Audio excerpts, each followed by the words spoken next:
Olá, meu nome é Sérgio Pires, sou pastor aqui em Belém do Pará. Estamos na sequência do nosso estudo. Você se lembra que no primeiro vídeo nós apresentamos aquelas 3 questões, grandes questões da vida, né? Por que eu existo, se eu sou importante e qual é o propósito. E nós trabalhamos nesse assunto. Mas hoje, e nesse vídeo de hoje e no próximo, nós estaremos abordando agora o que é esse propósito de Deus. Nós vimos que nós encontramos o propósito para as nossas vidas não em nós mesmos, mas na pessoa de Jesus. Nele estão todos os segredos, todos os tesouros do conhecimento e da sabedoria. É nele que encontramos propósito. Então vamos desenvolver agora em si qual é a vontade de Deus para a nossa vida. Vendo nesse segundo vídeo 2 aspectos e no próximo os outros 3 aspectos que faltam, fechando 5 propósitos que a nossa vida tem baseado na palavra de Deus. E eu quero começar hoje falando sobre um rei que reinou em Israel, que se chamava Ezequias. Foi um grande rei, um rei justo, temente a Deus, que buscou fazer o que era certo, agradou a Deus. Mas algo ainda precisava acontecer na sua vida. E ele passou por um momento de enfermidade, e uma enfermidade que iria lhe tirar a vida. Quando o profeta Isaías lhe avisa que ele arrumasse sua casa, porque ele não viveria mais, ele chora, ele vira-se para a parede, e ora a Deus e busca a Deus e pede misericórdia. E Deus então fala ao profeta Isaías que volte a ele e lhe diga que ouviu a sua oração e que ele teria mais 15 anos de vida. Quando ele recebe essa notícia, ele interpreta, esse aspecto desta experiência que ele teve da seguinte forma. Está lá em Isaías capítulo 38, verso 17 a 20. Eis que foi para mim a paz que eu tive eu em grande amargura. Tu, porém, amaste a minha alma e a livraste da cova da corrupção, porque lançaste para trás de ti todos os meus pecados. A sepultura não te pode louvar, nem a morte glorificar-te. Não esperam em tua fidelidade os que descem a cova. Os vivos, somente os vivos, esses te louvam, como hoje eu o faço. O Pai fará notória aos filhos a tua fidelidade. O Senhor veio salvar-me, pelo que, tangendo os instrumentos de corda, nós o louvaremos todos os dias de nossa vida na casa do Senhor. Então, assim como Ezequias tomou uma nova postura a respeito da sua vida, de engrandecer, de louvar eternamente a Deus, depois da sua experiência, o que você vai fazer do resto da sua vida? De agora em diante, será que é preciso uma experiência dessa para cada pessoa, para que ela mude a atitude? Eu creio que não. Nós, quando sabemos a verdade, conhecemos os princípios e os caminhos do Senhor, podemos decidir, sem nenhuma pressão, sem nenhuma dificuldade. E então, qual é o propósito para a minha vida? Qual é a vontade de Deus para a minha vida? Nós podemos ver numa pergunta que foi feita ao Senhor Jesus, quando um fariseu, um doutor da lei, queria lhe interpelar e perguntou qual era o maior mandamento da lei. E Jesus respondeu assim: ame o Senhor, seu Deus, com toda a sua força, toda a fé e toda a inteligência. Este é o mais importante e o primeiro de qualquer lista. Está lá em Mateus 27:38, na versão da Bíblia Mensagem. Então Jesus está dizendo que a primeira coisa que Deus quer é que nós o amemos, que nós estejamos diante da sua presença continuamente, expressando este amor. porque Ele nos amou primeiro. Ele fez todas as coisas, nos criou, nos resgatou, salvou-nos em Cristo Jesus, tem mostrado o seu amor. E quem planta amor espera que os seus filhos retribuam também da mesma forma. Um outro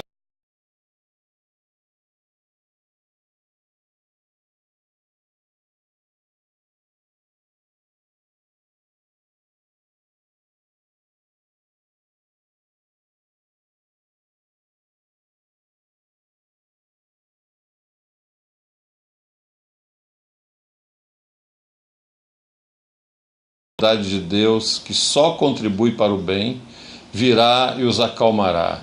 É maravilhoso o que acontece quando Cristo retira a preocupação do centro da vida humana. Esses versos mostram que aquele que coloca, né, esse aspecto de amar a Deus em primeiro lugar na sua vida, a preocupação sai do seu coração. Ele vai viver uma outra experiência de tranquilidade e de paz. E o segundo aspecto, né, o segundo propósito, além de amar a Deus, Deus também quer que amemos o nosso próximo, amemos o nosso irmão. E lá no livro de Hebreus, o escritor aborda isso da seguinte maneira: não abandonemos, como alguns estão fazendo, o costume de assistir às nossas reuniões. Pelo contrário, animemo-nos uns aos outros, e ainda mais agora que todos vocês veem que o dia está chegando. Hebreus 10, 25. Aqui ele está abordando o seguinte: não há como nós vivermos um evangelho, não há como vivermos uma vida cristã sem irmãos, sem nos congregarmos, sem estarmos juntos, sem vivenciarmos uma experiência comunitária de fé, de amor, de serviço. E hoje nós estamos vendo até o contrário, né? Como há muita coisa na TV, YouTube, muitos cultos, muitas pregações, algumas pessoas estão se acomodando, estão buscando apenas ficar assistindo pregações. Assim dizem: não me incomodo com ninguém, ninguém fala de mim, eu não sou prejudicado por ninguém.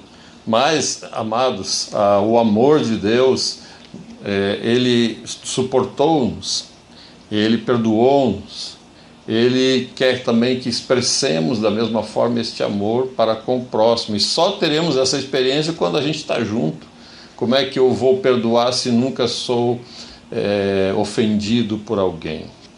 E há também um exemplo muito grande da igreja nascente ali em Jerusalém, após a ascensão de Jesus e a descida do Espírito Santo no dia de Pentecostes. A igreja passou por um enchimento espiritual muito grande, e ela teve uma postura linda de comunhão, de alegria, de serviço. Nós podemos ver isso em Atos 2, 41 a 46, na versão Nova Tradução na Linguagem de Hoje, da Sociedade Bíblica. Diz assim: muitos acreditaram na mensagem de Pedro e foram batizados. Naquele dia, quase 3.000 se juntaram ao grupo de seguidores de Jesus. E todos continuavam firmes, seguindo os ensinamentos dos apóstolos, vivendo em amor cristão, partindo pão juntos e fazendo orações. Todos os dias unidos se reuniam no pátio do templo e nas suas casas partiam o pão e participavam das refeições com alegria e humildade. Esse é um texto maravilhoso que fala de uma vida, de uma igreja alegre, que se dispunha a servir, que não pensava em si mesmo, que queria estar juntos a maior parte do tempo possível. E nós podemos sistematizar o que aconteceu com eles da seguinte forma: primeiro, eles creram.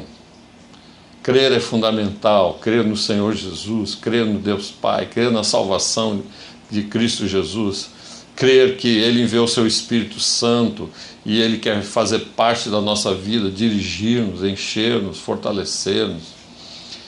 Segunda coisa além de crer é ser batizado, é assumir publicamente a sua fé diante dos homens e diante das potestades espirituais que estão à nossa volta. Terceiro lugar é unir-se à família da igreja. Não é ser batizado, ir para sua casa e continuar a mesma vidinha. É vivenciar a vida da igreja. Na igreja você recebe o ensino cristão, que era a doutrina dos apóstolos. Eles tinham uma vida de comunhão e de serviço. Serviam uns aos outros, estavam juntos, né? E também aprenderam muito mais a respeito da oração, viviam em oração, as orações eram respondidas, eles viam o poder de Deus se manifestando em resposta à oração que a igreja fazia.